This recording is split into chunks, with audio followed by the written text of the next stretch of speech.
Sa harap, baka nakasimagot na pa. Ilang yan, parang tropa-tropa lang.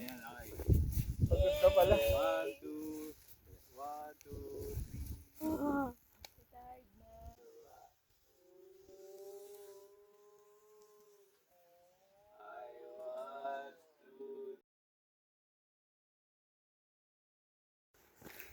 Ayan, akyat na naman.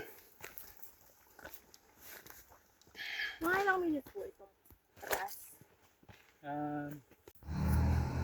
Anong halaman kaya to? May takip-takip pa.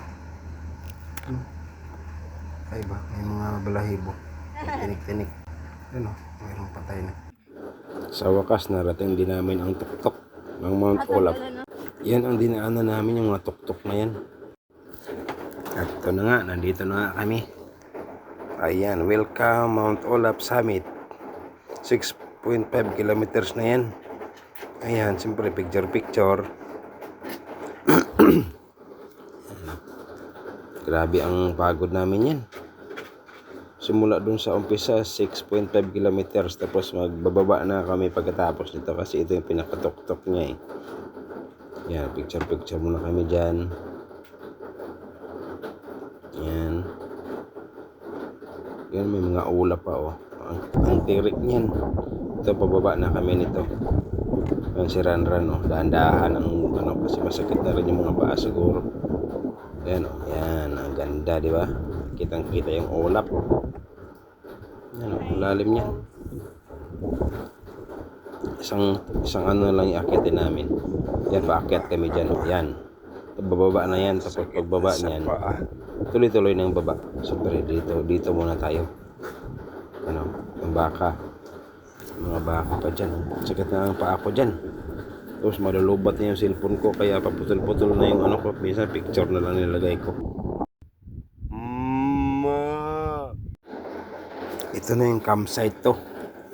Yung campsite 1 hindi ko na ano. Ito si CB na kayo. Picture na lang ng mga lodi.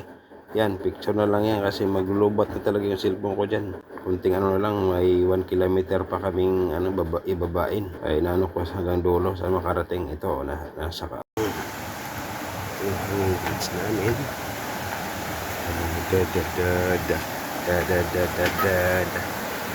Dandahan ha. Huwag daw alugin.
Ayan, pauwi na namin.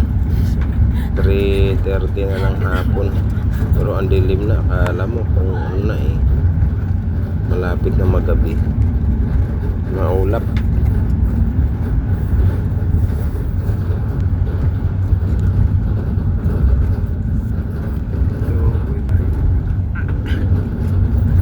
Ito na. Pauwi na kami mga lodi. Hanggang dito na lang mga lodi. Balik tayo sa ano, COC na naman. Update tayo pag may hiking ulit.